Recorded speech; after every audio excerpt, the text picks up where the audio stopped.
Γεια σας λάτρεις της ιστορίας. Αν είστε από αυτούς, τότε πρέπει να το ακούσετε. Φανταστείτε να αποκαλύπτετε αρχαία μυστικά, γραμμένα σε μια γλώσσα που διαμόρφωσε πολιτισμούς. Αυτή είναι η δύναμη της ελληνικής γλώσσας.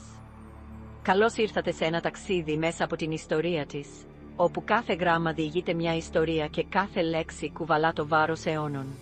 Φανταστείτε, πριν από σχεδόν 2.000 χρόνια, η έκρηξη του Βεζούβιου έθαψε την πόλη του Ηρακλείου, διατηρώντας παπύρους που έκρυβαν μυστικά του αρχαίου κόσμου. Μεταφερόμαστε στο σήμερα και χάρη στην τεχνολογία εχμής, αρχίζουμε να ξετυλίγουμε αυτά τα μυστήρια. Η πρώτη λέξη που αποδικοποιήθηκε από αυτούς τους παπύρους, πορφύρας, που στα αρχαία ελληνικά σημαίνει μοβ, ένα χρώμα της βασιλείας και της εξουσίας. Αυτή η ανακάλυψη δεν αφορά μόνο μια λέξη. Είναι μια πύλη σε μια βιβλιοθήκη που θα μπορούσε να διευρύνει την κατανόησή μας για αρχαία κείμενα που χάθηκαν στο χρόνο. Και σκεφτείτε το αυτό, ένας 21χρονος φοιτητής, χρησιμοποιώντας τεχνητή νοημοσύνη, έσπασε τον κώδικα που πολλοί πίστευαν ότι χάθηκε για πάντα.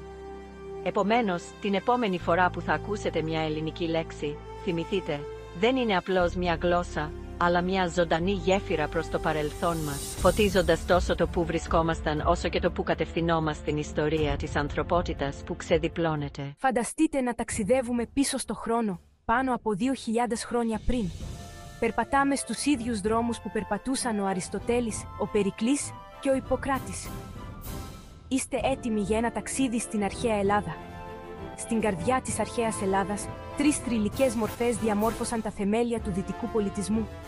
Πρώτος, ο Αριστοτέλης, ένας γίγαντας της σκέψης, του οποίου το έργο εκτείνεται από τη φιλοσοφία και την επιστήμη μέχρι την πολιτική. Φανταστείτε τον, βυθισμένο στη σκέψη, να εξερευνά τα μυστήρια του φυσικού κόσμου και της ανθρώπινης συμπεριφοράς. Στη συνέχεια, θα περιπλανηθούμε στον πολιτικό στίβο με τον Περικλή, τον πιο ισχυρό πολιτικό της Αθήνας. Υπό την ηγεσία του, η Αθήνα άκμασε, καθιστάμενη το πολιτιστικό και πνευματικό επίκεντρο της εποχής της. Φανταστείτε το μεγαλείο της Αθήνας, στη χρυσή εποχή της, με τον μαγευτικό Παρθενώνα να υψώνεται υπό την καθοδήγηση του Περικλή. Τέλος, συναντάμε τον Ιπποκράτη, που συχνά αποκαλείται πατέρας της ιατρικής. Οραματιστείτε αυτόν τον πρωτοπόρο ιατρό να αμφισβητεί τα ιατρικά πρότυπα της εποχής του, επιμένοντας ότι οι ασθένειες είναι φυσικές και όχι υπερφυσικές. Οι επαναστατικές του ιδέες έθεσαν τα θεμέλια της ιατρικής πρακτικής για τους αιώνες που θα ακολουθούσαν. Αυτές οι εμβληματικές μορφές της αρχαίας Ελλάδας δεν ήταν απλώς ιστορικά πρόσωπα. Ήταν αρχιτέκτονες ιδεών που έχουν διαμορφώσει τον τρόπο που σκεφτόμαστε, κυβερνούμε και θεραπεύουμε μέχρι σήμερα. Έτσι, την επόμενη φορά που θα συζητήσετε ένα θέμα, θα απολαύσετε την ομορφιά μιας πόλης ή θα επισκεφθείτε έναν γιατρό, θυμηθείτε τους αρχαίους Έλληνες, οι οποίοι βοήθησαν να ανοίξει ο δρόμος για αυτές ακριβώς τις πτυχές της ζωής μας.